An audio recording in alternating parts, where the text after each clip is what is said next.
I'm Connor Parker, and this is not a story about a husband walking away with his wife's stepsister for revenge. From the outside, people might think I did something impulsive, maybe even cruel. A wife says, "I'm leaving you." And then, the husband calmly walks out of the house with her stepsister. It sounds like some cheap act of payback in a collapsing family. But the truth wasn't that simple. This is the story of the moment I stopped apologizing for wounds I didn't cause. I used to think that if a marriage was going to last, you had to know how to endure. I used to believe that if I stayed quiet a little longer, lowered my voice a little more, gave in just a little more, Daisy Morris would realize I was still there, still trying, still wanting to keep this home intact. But some people don't see patience as love. They see it as proof that they have permission to go further.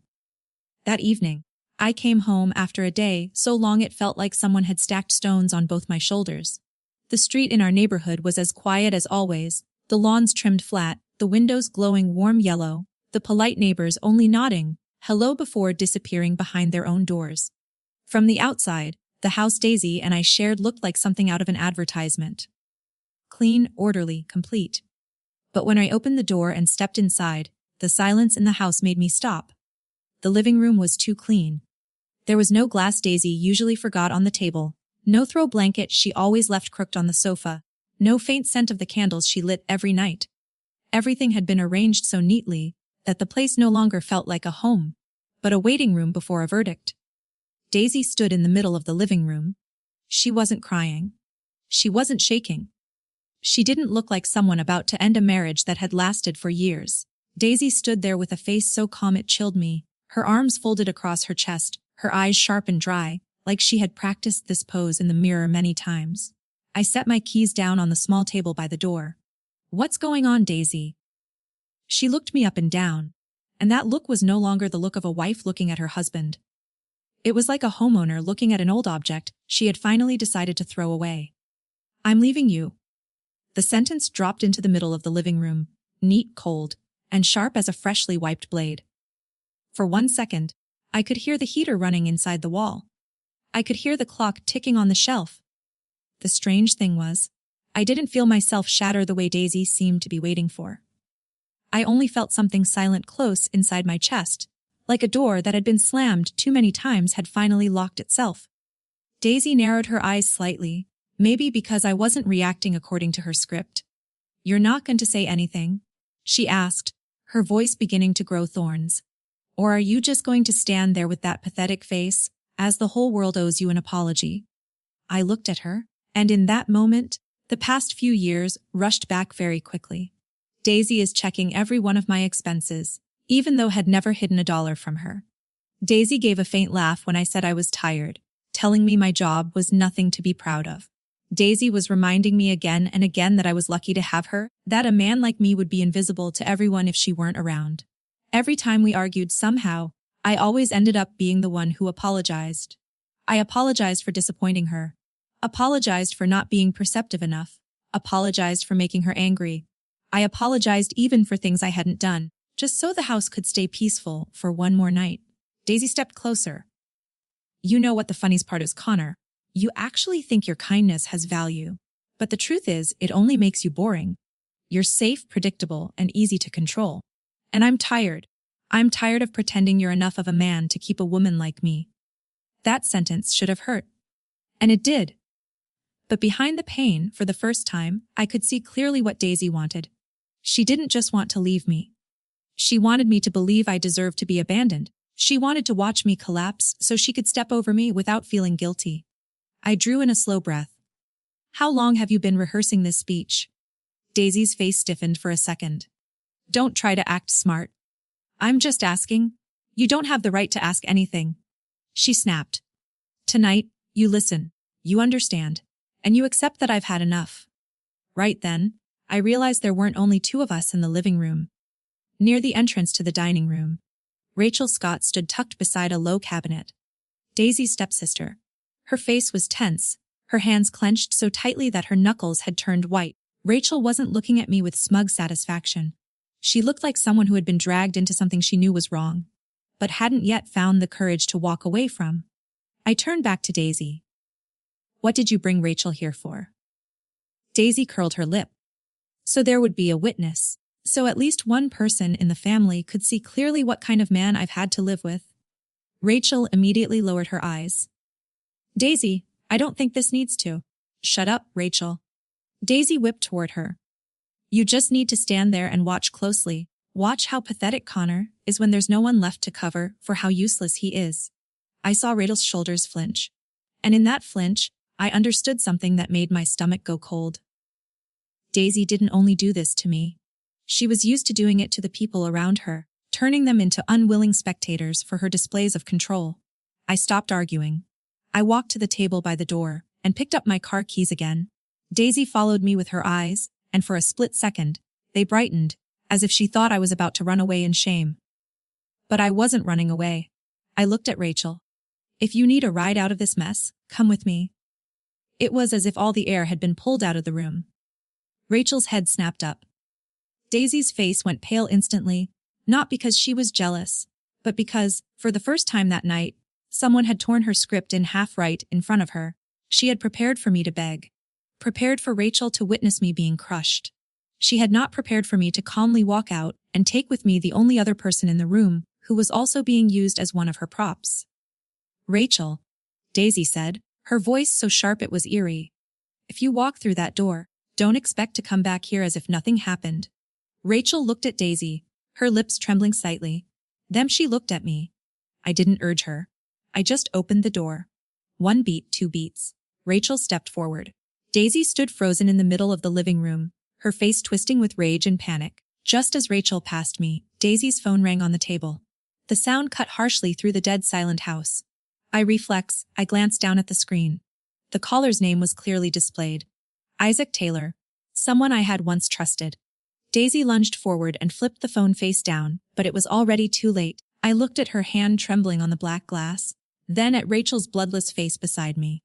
And in that moment, I understood this breakup had never been just between the two of us. I didn't leave that house like a man betraying his wife. I left like someone who had finally seen the door out of the trap, even if my hands were still shaking from having just dragged myself out of a fire that had been smoldering for far too long. Rachel Scott sat in the passenger seat, clutching her phone with both hands as if it might explode at any second. The screen kept lighting up. Daisy Morris's name appeared again and again, relentless, venomous, not giving anyone room to breathe. I drove slower than usual. Not because I was afraid, but because I knew that one small mistake in that moment would give Daisy exactly what she wanted. A sudden slam on the brakes. A curse under my breath. One uncontrolled action. Any of it could become evidence for the story she had already prepared. Don't answer it, I said, forcing my voice to stay calm. Rachel turned to look at me. Her eyes were red, her lips pressed together so tightly they had gone pale. You don't understand, Connor. If I don't answer, she'll make everything worse. I kept my eyes on the road, both hands tight around the wheel. Rachel, everything is already worse. That silenced her. The phone vibrated again. Then the first voice message appeared. Rachel pressed play with trembling fingers, like someone hypnotized by the very thing hurting her. Daisy's voice filled the car, cold and dripping with contempt. Connor, you are pathetic. You think dragging Rachel away with you is going to make me jealous? You always need a little performance to prove you still matter. Rachel lowered her head. I kept looking straight ahead, but every word sliced into the last soft place left inside me. The second message came almost immediately. Rachel, you really are a traitor. I gave you a place in this family. I defended you in front of Mom. And this is how you repay me? Running after my husband like some pitiful little girl who needs rescuing. Rachel burst into tears. Her crying wasn't loud, but it was so choked that the air inside the car seemed to thicken. I slowed down and turned onto a narrow road leading to the parking lot behind a closed store. Pale yellow light spread over the hood of the car, while inside me it was so dark I could no longer tell where anger ended and pain began. Daisy's third message shifted into panic. Connor, come back right now. You do not get to do this to me. You do not get to take her away and turn me into a joke in front of everyone. I let out a quiet laugh, but there was nothing amused in it. She isn't afraid of losing me, I said. She's afraid of losing control of the story. Rachel wiped her tears with the back of her hand. She looked at me as if, for the first time, someone had said out loud the thing she had been swallowing down for years. She told me to come tonight. Rachel said. her voice breaking. She said all I had to do was show up and you'd lose your mind. She wanted you to think something was going on between her and someone else, or think I knew something. She said men destroy themselves when their pride gets touched. I turned toward her. Daisy said that. Rachel nodded, tears falling onto her hands. She wanted you to yell. She wanted you to break something. She wanted you to say something bad enough that she could repeat it to everyone later. She even said that if you stayed calm, I had to provoke you more. I couldn't do it, Connor. I thought she was just hurting. I thought she was panicking because this marriage was about to fall apart. But then I saw how carefully she had prepared everything. My throat tightened. Prepared what? Rachel opened her purse and pulled out a folded stack of papers and a small USB drive. She set them down between the two seats as if she were placing a bomb there. A separate account. Edited messages. A list of people she planned to call after tonight. Even the way she was going to talk to your mother, to your friends, to my family. She didn't just want a divorce. She wanted to walk away as the perfect victim. I stared at the papers and didn't touch them right away. In my mind, I saw Daisy's face as she had stood in the living room, calmly saying, "I'm leaving you." As if it were the final line of a play she had written in advance. I had thought it was a sudden blow. Now I understood that the blow had been sharpened for a long time. Rachel drew in a shaky breath. There's something else. I secretly saved it, because I was afraid that one day she'd put everything on me, too. She took her phone, opened her inbox, and then held it out for me to see a chain of emails she had forwarded to her private account. The sender made my heart stop. Daisy Morris. The recipient was Julian Jenkins. I read that name twice, as though if I read it slowly enough, it would turn into someone else's. Julian Jenkins had been my best friend. The man I let stay with me for 3 weeks after he lost his job. The man who had sat in my kitchen, eaten Daisy's cooking, clinked glasses with me and said, "Brothers don't abandon each other when things get hard." I had introduced him to my contacts, helped him fix his RA Summe, and trusted him in the way only men who consider each other family can trust. And yet in the email, Daisy wrote it very clearly. "All you need to do is confirm that Connor once suspected I was having an affair with you. Don't say too much. A little ambiguity will make him look more unstable." Below it, Julian replied, "As long as this doesn't drag me into trouble. You promised that once this is over, Connor won't know I was involved." I sat there motionless. The pain of Daisy's demand for divorce suddenly seemed small compared to this betrayal. Because a stranger can hurt you, but when someone who once ate at your table, someone who knew your weak spots, turns the knife back on you, the cut always goes deeper. Rachel said softly, "I'm sorry. I know you trusted Julian." I looked at the screen, my voice dropping low. "Don't apologize for people who knew exactly what they were doing." Another voice message from Daisy appeared. This time, she was screaming so hard her voice warped. "Connor, you think you're winning? You have nothing except that fake decent man act. Rachel doesn't belong to you. She's just like everything else in your life, something you picked up to make yourself feel important." Rachel curled in on herself. I turned off the sound, then set the phone down. My calmness at that moment was no longer endurance. It had become the only thing protecting me from the trap Daisy had set. I understood that if I reacted with anger, she would win. If I drove back home to confront her, she would win. If I called Julian and cursed him out to his face, he would have proof that I had lost control. I opened each email one by one, reading slowly, memorizing every sentence. Rachel sat beside me, occasionally adding details she had witnessed. Who Daisy had called. Who Daisy had cried in front of. Which version of our marriage had Daisy told before it had truly ended. "She always keeps one last card," Rachel said. "Every time things don't go her way, another person appears, another piece of evidence appears. Connor, if you don't prepare, she'll turn everyone against you before you even get a chance to say one word." I stared out into the darkness beyond the parking lot. For the first time in months, I no longer felt crazy. I was simply the only person in that house who hadn't been shown the script. I pulled the USB drive toward me. Then I need the truth. Not for revenge. So I don't get buried alive under her lies. Rachel nodded, but her expression still didn't ease. "There's one last email," she said. I haven't dared to really open it. I only saw that there's someone blind copied. I leaned down and clicked into the final thread. The screen loaded with cruel slowness. Line after line appeared, then the recipient details expanded. In the BCC field, there was a name that stopped all the anger inside me cold. Emily Edwards. My mother. I stared at that name, a freezing chill crawling down my spine. And in that moment, what hurt most was no longer what Daisy had done. It was how much my mother knew. Some betrayals are easy to understand when they come from enemies. You can be angry. You can strike back. You can tell yourself they were never on your side to begin with. But when your mother's name appears in a secret email thread, it feels as if someone has reached into your chest and pulled your heart out of place. I barely slept after reading what Rachel had given me. The next morning, I drove to my parents' house, with Rachel sitting beside me the entire way without asking another question. She understood this wasn't her battle. This was a place I had to walk into on my own, look into the eyes of the people who had brought me into the world, and ask myself whether, inside that familiar house, anyone still truly believed me. Emily Edwards' house looked the same as it always had. The old wooden porch. The slightly raspy doorbell. The faint smell of coffee drifted out whenever the door opened. But that morning, everything felt so unfamiliar it hurt. My mother stood behind the door, her face going still when she saw me. Her eyes flicked past me to Rachel, then returned to me, anxious and evasive all at once. Connor, why are you here so early? I looked at her for a long moment. Mom, I need to ask you something.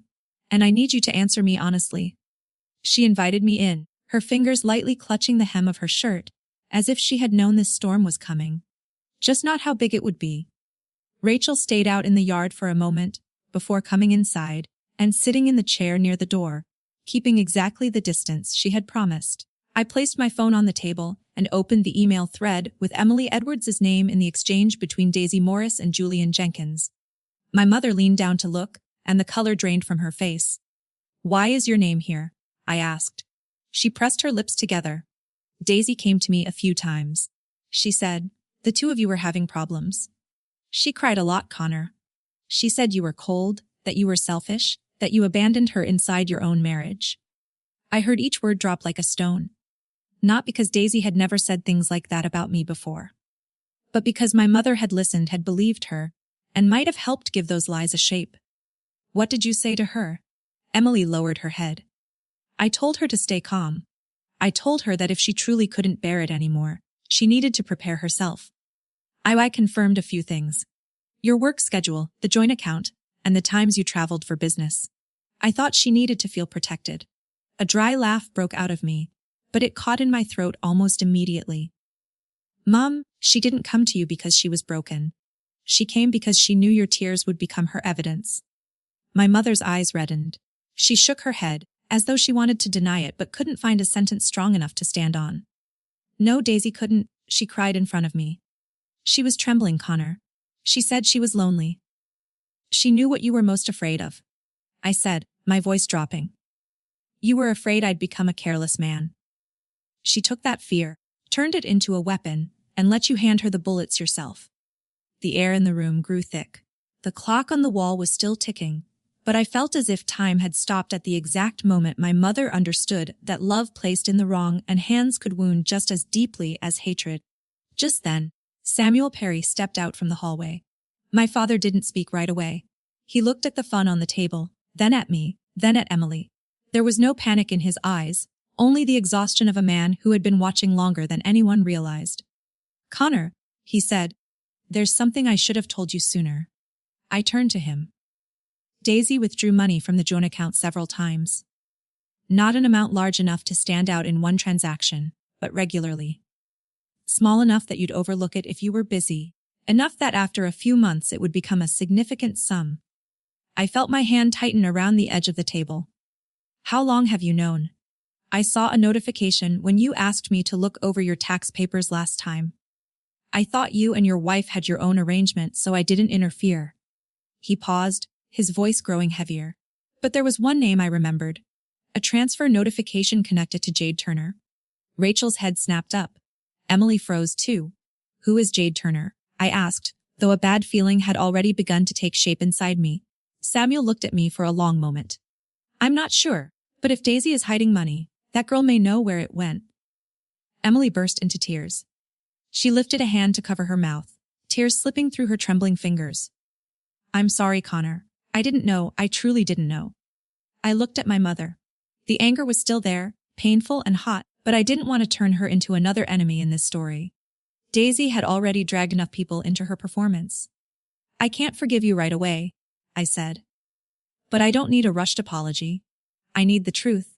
Samuel nodded. Then don't move with anger. Move with evidence. Daisy is waiting for you to lose your temper. Waiting for you to do exactly what she's been telling everyone you would do.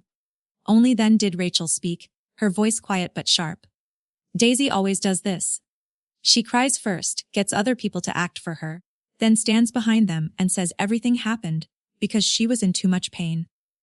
Emily looked at Rachel as if, for the first time, she was truly seeing her husband's stepdaughter, not as an outsider stirring up trouble, but as a living witness to a kind of manipulation that had gone on far too long. I was just about to ask Rachel more about Jade when the phone in my hand vibrated. A message from an unknown number appeared on the screen. If you want the truth about Daisy, meet me before she gets to me first. Beneath it was a name that seemed to chill the entire room. Jade Turner. I chose a small diner on the corner, the kind where the tables were pushed close together, and the clink of spoons against coffee cups was loud enough that no one could listen in too clearly, but crowded enough that no one would dare cross too many lines. After what had happened with my mother, I no longer trusted private meetings. Rachel sat beside me, her back straight, her eyes constantly flicking toward the glass door. You don't have to believe her right away, Rachel said quietly. But if Jade is really afraid of Daisy, she won't get many chances to talk. I nodded, but inside, I was still wound tight. The name Jade Turner had appeared in the transfers Daisy had made. An account in her name, a pipeline my wife had once used to drain money out of our marriage, little by little, silently, like drawing blood from a sleeping body. Jade walked in 10 minutes later. She didn't look like someone who had come to win. Her hair was tied back in a hurry, her face pale, her eyes darting around as if someone was always standing behind her. When she saw me, she stopped short. When she saw Rachel, she hesitated even more. I didn't know if I should come, Jade said, her voice hoarse. If Daisy finds out, she will find out. I cut in, not bothering to hide the coldness in my voice. The question is whether you came here to tell the truth, or to keep playing the role of my wife's good friend. Jade lowered her head. Rachel placed her hand on the edge of the table, her voice calm but sharp as a shard of glass. Jade, if you keep letting Daisy tell the story for you, you'll be buried right alongside her. That made Jade tremble. She pulled out a chair and sat down, her hands clasped so tightly together her knuckles turned white. I believed Daisy, she said. She told me your marriage was hell. She said you controlled the money, controlled her phone, controlled who she could see. She cried in my car and said that if she divorced you, you'd leave her with nothing. I listened to every word with my throat closing up. The things Daisy had told other people were the exact reverse of the truth. I remembered the nights I asked her why our joint account was short. And she threw me a look of disgust, called me petty, and said I treated her like a freeloader. So you opened an account for her? I asked. Jade nodded, tears rising in her eyes but not yet falling. At first, I thought I was helping a friend. Daisy said it was just to keep the money safe before the divorce. But then I saw the transfers coming from your joint account. She even asked me if I knew anyone who could fake text messages. She wanted to set up a scene where you were threatening her, wanted to make you look dangerous. Rachel drew in a sharp breath. I went silent. Something inside me had just cracked, but this time it didn't make me weaker. It made it clear. Why are you only telling me now? I asked. Jade looked straight at me, her lips trembling. 'Cause when I tried to back out, Daisy said she'd accuse me of being an accomplice to embezzlement. She said if I betrayed her, she'd make everyone believe I destroyed her marriage out of jealousy. I was scared. The diner door flew open.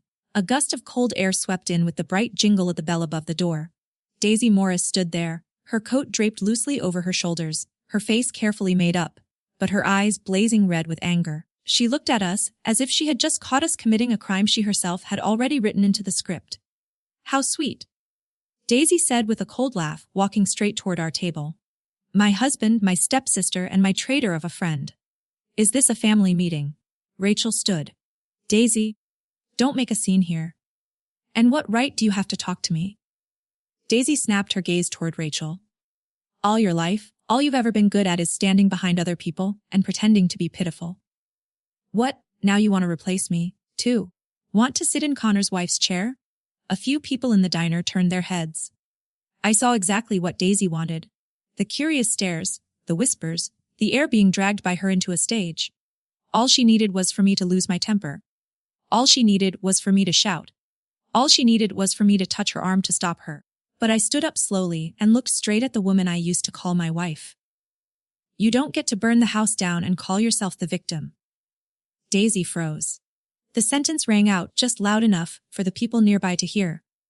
For the first time, I didn't lower my voice because I was afraid she would be embarrassed. For the first time, I didn't try to shield someone who had used my silence as a weapon. Rachel stepped up beside me, her voice trembling but clear. I'm not going to be your prop anymore, Daisy. You wanted to turn me into the reason that hides what you did, but I'm not going to stand still and let you trample me. Daisy turned to Jade, her expression shifting from rage to threat. You should be very careful about what you're about to say. Jade swallowed hard. Then she took out her phone. I've been careful for a long time, Jade said, careful enough to record it. The screen lit up. Jade pressed play. Daisy's voice came through, clear and cold enough to numb my spine. Connor needs to lose his reputation before the divorce. If people think he cheated or he's unstable, I won't have to split things fairly. I just need him to look like the one at fault. No one in the diner said a word. Even the coffee machine behind the counter seemed to go quieter.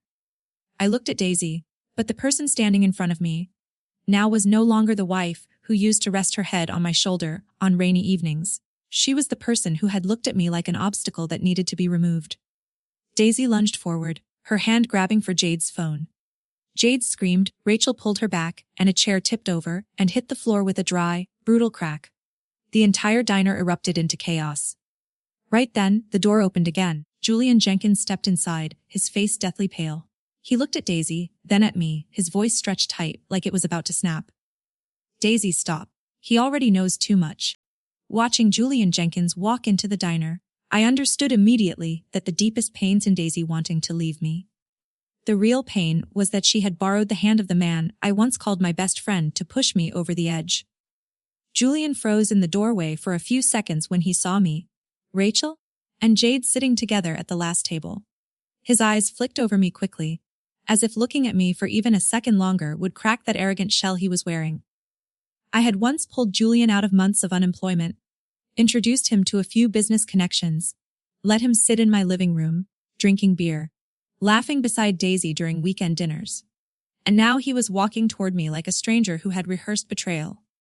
I set my phone down on the table and looked straight at him. How long, Julian? He pulled out a chair and sat down, his chin lifting slightly. What do you mean? Don't act with me. My voice sounded calm enough to chill me.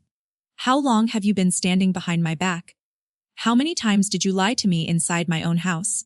Julian clenched his jaw. His hand rested on the edge of the table, his knuckles white. Some part of me was still waiting for him to deny it, waiting for him to say this was all a misunderstanding. But the rest of me, the part that had been torn apart by emails, receipts, and Jade's confession, could only look at my former friend like I was staring at a wound freshly ripped open. I love Daisy, Julian said, his voice hoarse but trying to stay firm. And you don't deserve her anymore. Rachel let out a dry laugh, but I raised a hand to signal for her to be quiet. I wanted to hear it all. I wanted to know just how beautifully a man could justify betrayal to himself. Julian looked at me, and this time his eyes were sharper. She said you were cold, that you abandoned her in that house. All you cared about was work, money, and your reputation. She cried to me so many nights because she felt like a shadow beside you. I stared at him for a long time. Those words were bitterly familiar. Daisy had used them to stab me during arguments, then used them again to pull other people onto her side. So what did you think you were? I asked. A hero. A good man coming to rescue her from me. Julian said nothing. I leaned forward, each word landing on the table like a shard of broken glass. You didn't save her from me. You helped her build a weapon and pointed it at my life. Julian's face shifted. In that moment, I saw guilt flash across it, very quickly, but clearly enough. He wasn't completely cold-blooded. He was something more dangerous. A traitor who still wanted to believe he was decent. Rachel placed the stack of papers in front of him. You're not as special as you think you are, Julian. He snapped his head toward her. What would you know? I know Daisy promised you a future after the divorce. I know she told you to help stage a few messages, a few photos, a few stories to make Connor look like a terrible husband, and I know she once said you were easy to control because you were always desperate to be chosen. Julian went rigid. Only then did Jade speak up, her voice quiet but clear. I heard Daisy say it herself. She said all you needed was to be seen as a savior, and you'd do anything. Julian turned to Daisy, who had just stepped up from behind him, as if she had been listening long enough to choose the perfect moment to appear. Daisy was still beautiful, still perfectly put together, but there was a streak of panic in her eyes hidden beneath contempt. You believe them? Daisy asked Julian, her voice catching just enough to sound wounded. After everything I told you? If you really love me, you have to stand beside me. Julian looked at her, then at me. For the first time, he looked like a man realizing the ground beneath his feet wasn't as solid as he thought. Daisy immediately turned to me. The softness vanished from her face so quickly that it was frightening. Connor, you think a few words from them are going to save you. No one is going to believe you. I have the whole story. You left the house with Rachel, my stepsister. Explain it however you want. People will only see what they want to see. Rachel slammed her hand down on the table, her eyes reddening. You used me as filthy evidence for your little game, and now you still dare to talk like you're the victim.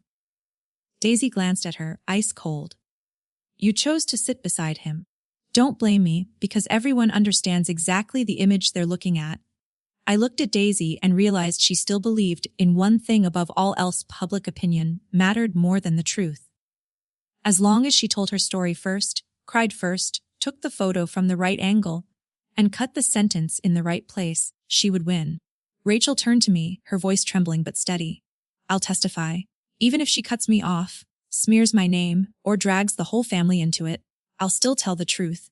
Just then, my phone vibrated. Isaac Taylor's name appeared on the screen. My lawyer rarely called unless something was urgent. I answered. Connor, listen carefully. Isaac said, his voice so tense it sent a chill down the back of my neck. Daisy has filed a complaint accusing you of emotional abuse and requested a temporary restraining order. I stood frozen. The noise in the diner seemed to pull far away from my ears. What? She says you abandoned her, threatened her, and the fact that you left the house with Rachel is being described as evidence that you're putting psychological pressure on her. From this moment on, you do not contact Daisy on your own. Do not go home. Do not react on social media. Any wrong move can be used against you. I looked at Daisy. She stood there, the corners of her mouth slightly curved. A very small, very confident smile, like someone who had already moved 3 steps ahead of me. But then Isaac lowered his voice, each word heavy as a lock slamming shut. Don't go home tonight. Daisy is waiting there with the police. I lifted my eyes to Daisy again, and for the first time, I saw her confident smile for what it was: a mask about to crack. If I had gone home that night, the story might have ended with handcuffs, false statements, and a life defined by Daisy's crying on the internet. I stood in the parking lot for nearly 10 minutes, my hand clenched around my keys, with only one thought in my head: go home, grab my papers and clothes, then face her once and for all. Isaac Taylor stopped me with a sentence so cold it snapped me awake. Connor, if you walk into that house while she's desperate, you're not walking into your home. You're walking into the scene she's already chosen for you. Rachel sat in the passenger seat, silent, her face pale. Jade Turner hugged the document bag to her chest, her eyes red with fear. I looked at the two of them, then at my phone screen, lighting up nonstop with messages from people I knew. In the end, I tossed my house keys into the car compartment, turned the wheel, and drove straight to Isaac's office.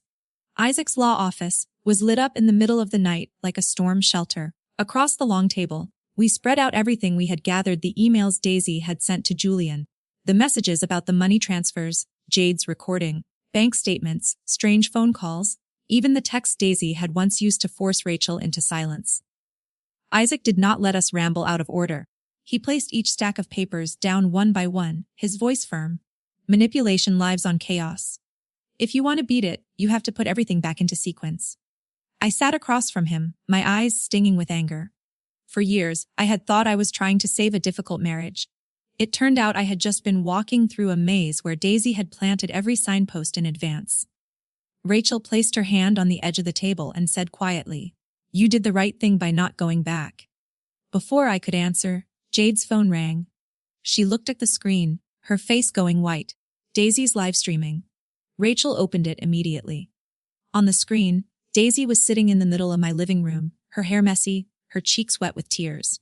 Behind her, throw pillows were scattered everywhere, a vase lay shattered on the floor, and our wedding photo frame was face down on the carpet. Her voice trembled, breaking in just the right places, weak enough to earn sympathy, vague enough to stir outrage. I don't know I did wrong, Connor left with Rachel. My stepsister. I tried to stay calm, but there are betrayals that make you feel like you can't breathe anymore. The comments appeared like knives scraping across my eyes. Disgusting. What kind of husband does that? Leaving with his wife's stepsister. Stay strong, Daisy. She did not need to say I hit her. She did not need to accuse me directly. She only needed to scatter enough breadcrumbs for the crowd to build a monster with my name. Then my phone vibrated. My mother, Emily Edwards. I answered and heard her voice shaking so badly that it almost choked off. Connor, I just watched it. Did you really leave with Rachel the way Daisy said? That question hurt more than every insult online. I understood that my mother was scared, that she was being pulled in by the tears of the daughter-in-law she had once defended. But before I could respond, my father's voice, Samuel Perry's voice, came through on the other end. Emily, don't let tears replace evidence. Connor, where are you? Isaac's office. I didn't go home. There was a short silence. Then my father spoke slowly, but as solid as a nail driven into the floor. Good. Stay there. If you have evidence, let the lawyer handle it. Your mother needs time, but I believe you're not stupid enough to burn your life down just because you're angry. My eyes burned. For the first time in days, I heard someone in my family stand on the side of the truth. At that moment, Isaac was bent over his computer, logging into the doorbell camera system, and smart home data that I had forgotten were still connected to my account. He rewound the footage from before Daisy's live stream. The entire room froze. On the screen, Daisy walked through the living room, holding the vase in her hand. She looked around, placed her phone on the shelf, then threw the vase onto the floor herself. A dry, sharp, shattering sound came through the computer speakers. She continued yanking pillows off the sofa, pulling the curtains crooked, and knocking our wedding photo frame down onto the carpet. Then she pressed the phone to her ear. Julian Jenkins's voice came through on the speaker, low but clear enough to hear. Don't make it too clean. It has to look like he lost control. Cry before you call the police. Remember to say he just left with Rachel. Rachel shot to her feet, the chair scraping hard against the floor. She's trying to send you to prison. The jade covered her mouth as tears spilled down her face. I told you, Daisy doesn't just want money. She wants everyone to kneel in front of her story. I stared at the screen, my body trembling with a cold, icy rage.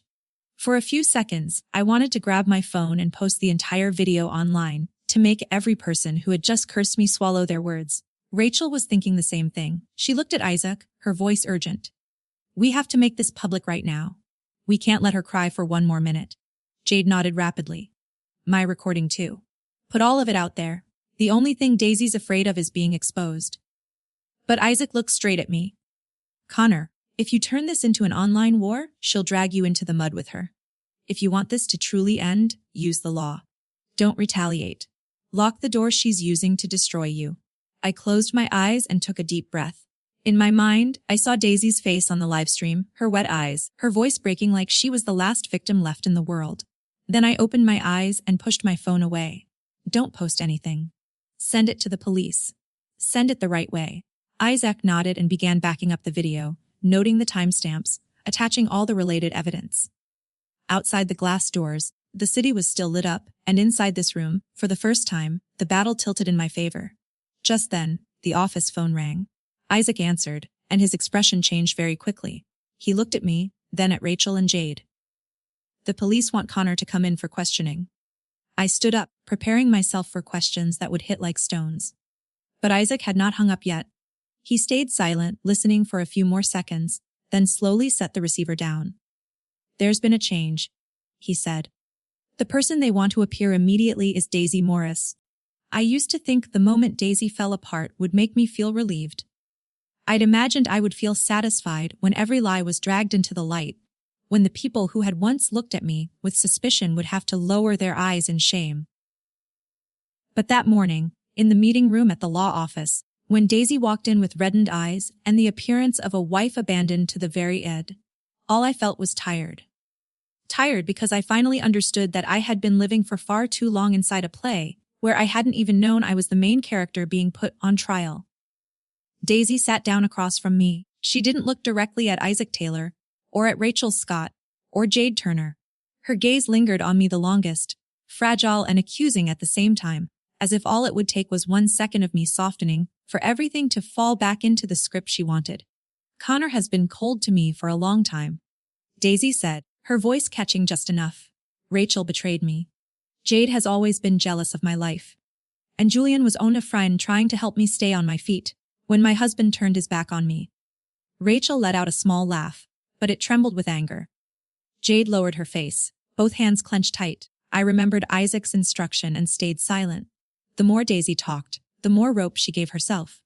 Daisy went on about our marriage, about the years she had sacrificed, about being lonely in her own home. She brought up every dinner I came home late for, every time I had been too exhausted to argue. She turned every silence in our marriage into an accusation against me. Isaac pushed the first folder into the middle of the table. Let's start with the emails between you and Julian Jenkins.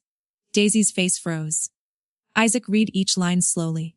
The words about staging a fake affair, choosing the right moment to send the photos to friends, and suggesting ways to make me lose my temper in front of other people. The room was so quiet I could hear Julian's heavy breathing from the corner of the table. Isaac then placed a small recorder on the table. Daisy's voice came through it, clear and cold. I don't need him dead, Jade. I just need him to lose his reputation before he signs the divorce papers. Jade closed her eyes. Rachel snapped her head toward Daisy. You talked about your husband like he was a broken object. Daisy didn't answer. The layer of pain on her face began to crack.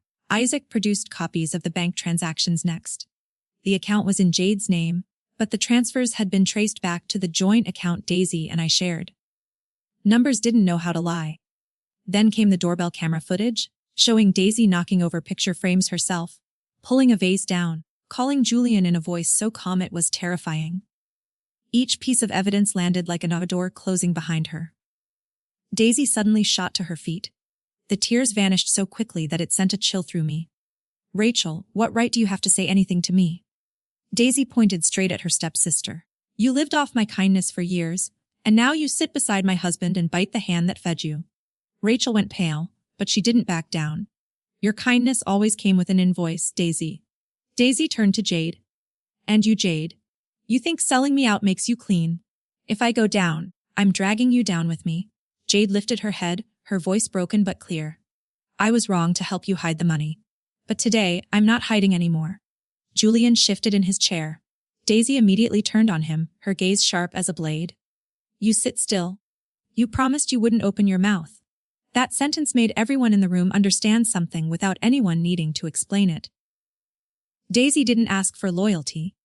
She commanded it through guilt, through promises, through the kind of power she had always believed she held over other people. Then she looked back at me. This time, her voice softened, splintering like glass. Connor. Daisy said, say something. Tell them you still love me. Tell them this isn't what they think. My heart did hurt. Not because I wanted to go back, but because I had once loved so deeply that a single sentence like that could still pull memories flooding back. I remembered Daisy from the early days. The woman laughing in our little kitchen. The woman holding my hand in the supermarket. And saying that as long as we had each other, it was enough. But that woman had been buried long ago by the person sitting in front of me. I looked at her, and for the first time, I didn't tremble. I loved the woman I thought you were, not the person who tried to destroy me. Daisy went still. So did the whole room. That was when Julian let out a dry laugh, like a man who had just realized he had only ever been a pawn too. She planned to leave months ago, he said. She didn't drag the marriage out because she still had feelings. She needed time to move the assets, build the story, turn Connor into the villain before the divorce. Daisy's eyes snapped toward him. Julian, shut up. But Julian was too frightened to keep being loyal. You said that after the divorce, you'd make us public. You said if I just helped you get through this, everything would be ours. Rachel exhaled sharply. Jade raised a hand to cover her mouth. And I sat still, feeling as if the floor beneath my feet had been cracked for a long time, and only now had it finally made the sound of breaking. Daisy broke down sobbing. This time, the crying wasn't pretty. It wasn't controlled. It stretched the room tight for a few seconds, making everyone think she had run out of ways forward. Then Daisy lifted her head and looked at me. Then tell them about the baby. I went numb, because that was the one thing that could still make my heart stagger, even though I had prepared for everything. Just one sentence about a baby almost pulled me back into that old spiral where Daisy cried I felt guilty, and the truth got buried under pity. When Daisy placed a hand on her stomach and said, "You can leave me if you want, but are you really going to leave your child, too?" The whole room seemed to freeze. I heard Rachel Scott draw in the faintest breath behind me. Jade Turner lowered her eyes to the table. Emily Edwards covered her mouth with her hand, while Samuel Perry sat there, stunned as if someone had stolen every word from him. I no longer loved Daisy the way a husband loves his wife, but if there really was a child involved, I couldn't turn my back. For one moment I felt the old version of myself coming back. The man who only had to hear Daisy's voice crack, before he immediately took the blame, immediately lowered every boundary he had just tried to build. Daisy saw that hesitation almost instantly. She leaned toward me, tears falling right on cue, her voice trembling yet sharp as a needle. "If you walk out that door, what kind of man does that make you? Do you want everyone to know you abandoned your pregnant wife to run off with her stepsister?" That sentence struck straight at my old weakness. Honor, responsibility, and the fear of being seen as cruel. But this time, Isaac Taylor placed his hand on the folder, his voice so calm it forced every emotion in the room to take a step back. "We will verify this through legitimate medical records. If there is a pregnancy, Connor will take responsibility, both legally and morally. But no one gets to use an unverified claim to force him back into this marriage." I looked at Daisy. "I won't run from a child if that's the truth. But I'm not going to let my compassion be turned into a chain anymore." That was the first time Daisy didn't have an answer ready. The verification happened faster than I expected. The result Daisy had presented did not belong to her. The records had been altered, the dates didn't line up, and the hospital name didn't match the verification code. Isaac simply read each line without adding any judgment, but every detail that landed on the table felt like a hammer blow sealing the final act of the performance. Daisy was not pregnant. I sat still for a long time. I had thought I would be furious, that I would slam my fist on the table, that I would ask her how she could drag even the possibility of a living child into a scheme to manipulate someone. But when the truth came out, there was no blazing anger left in me. Only a cold, hollow emptiness. Daisy had gone further than anything I had ever imagined, and the most painful part was that she still looked at me, as if it were my fault for forcing her to do it. Rachel was the first to stand.